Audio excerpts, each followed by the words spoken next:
Northview students, welcome to Culture Conversations. I've got my friends here today, and we're gonna have a conversation as we continue in our series, Poison. And today, we're talking about the power of words. You know, words have the power to bring life, or they have the power to bring destruction in our lives, right? They're a big deal. So I just wanna open up our time together today, our conversation today, with each of you sharing about a time that perhaps someone spoke a word of encouragement or life or inspiration into your life. Can you guys think of any examples like that? I invited a girl to our church, I think a year ago, and exactly 1 year later, after I invited her, she texted me and just told me that I changed the trajectory of her life, and I really just I brought her to God, and she really hadn't had anyone do that for her before. And that was at a point in my life where I'm I don't even know if what I'm doing matters. I don't know if I'm influencing anyone. So I guess that was just really, really good timing to hear that affirmation that I'm it's working, you're doing something. I think probably for me, it was more of someone taking an interest in me in the church. And she saw that I had a passion and love for music, and she invited me to come be a part of the band and to start singing with the worship band on Sunday. And I think she, even though she may not have known it, she probably just changed my entire life, because before then I hadn't even thought of going into anything music-wise or possibly ministry, but now I know that that's one of the things that I think I want to do. Going off of that, a couple weeks ago, I actually was at a coffee shop, and I had a complete stranger come up to me and speak life into me and just really confirm my calling and what I'm called to do. And what she basically was saying is she feels like Jesus has called me to do youth ministry. I love how all of you could recollect moments in your life where someone spoke life into you. Have you guys found yourself in a place where you maybe were lingering on something that someone said that negatively affected you, perhaps in a way that was greater than it probably should have? And how did you get through that? I know I personally have experienced a lot of just criticism for my faith. And a lot of people thinking either I'm too much of, a goody two-shoes, or, teacher's pet, or just all of those different names that I've been called. But, and I've struggled a lot with just other people's words and thoughts determining who I am. But ultimately, I've learned that it doesn't matter what other people think of me. It's only the only thing that matters is what God thinks of me. And I feel like people are so quick to judge Yes. Christians just because, and they're so quick to just say and assume things we don't have fun.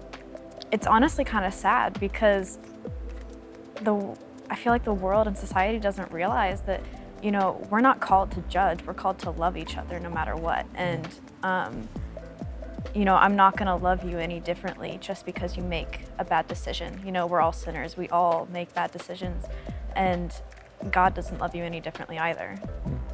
Have you ever found yourself in a situation where someone maybe said something that either directly or indirectly drove up an insecurity inside of you? I think I was 10 or 11, and I had my coach. He told me I wasn't good enough to be on the team. He just told me I wasn't fit enough, I wasn't in good enough shape, and that really hit home with me. I still think about it today. I just think about, am I really cut out for this? That's good. For me, a couple years ago, I just really struggled with insecurity. It all started when I got my braces off, and I actually got a little bit cyberbullied a little bit, and it just really just hit home for me, and I started becoming just super insecure. And what really helped me overcome it was coming to Northview and coming to Young Life and just being with my friends and knowing that I can be myself around them and just really claiming my identity in Christ through that. That's good. what are some ways that you've been able to find contentment and practice that in your own faith journey when it would be easier to succumb to some of the hurtful words that have been spoken to you? I think probably for me a big part of it is finding the right people to become my friends. And I think if you surround yourself with, friends and people who have the same faith and morals that you do, it's really easy to be able to build each other up. I would love for you guys to just share maybe just some practical examples or exercises that you found yourself engaging in that have helped you either refrain from speaking words of destruction over people, or maybe have helped you humbly retract some words that you've said towards other people that you've had to ask for forgiveness for. Like, what are some of those situations in your life, and practically speaking, how have you found yourself able to manage those situations? I struggle with anxiety and stress, and in moments that I get really high up there on the scale, but I just remove myself from the situation and take a minute to just breathe and calm down. And if I need to pray, I pray, but just find what's bothering me or find what's stressing me out. I also think when I think of a compliment, I try my very hardest just to say it to that person, because you never know what they're going through. I love that, because whenever I get a compliment like that, it definitely just makes me have a better day in general. You never know that the compliment that someone gives you or that you give someone else could completely bring them out of maybe the mindset that they're in. That's great. One really practical exercise, and Ella actually kind of alluded to it, but talk about the power of words, right? Power of prayer. Our words to God matter. And I think so often we can get in this space where we say, I don't know how to pray, or I don't even know if God's listening.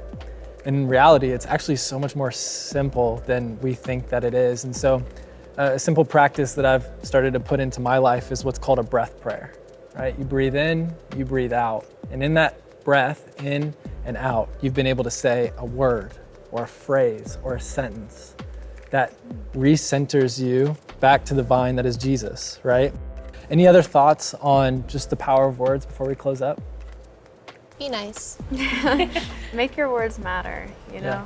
Don't say something that has the potential to tear someone down. You never know if that's gonna drive them over the edge, or just, be careful with what you say. And I feel like it all goes back to the, the cliche saying, you don't have anything nice to say, don't say it at all.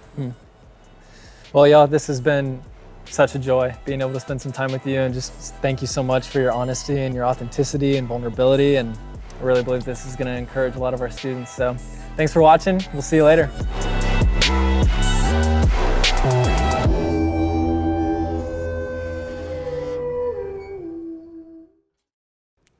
Hey guys, thanks so much for checking out our YouTube channel. You're still here, so why not stay a little bit longer? Drop a like and click that red button to enjoy fresh, new Northview Students content every single week. You'll be challenged, encouraged, and inspired. So what are you waiting for? See you guys later.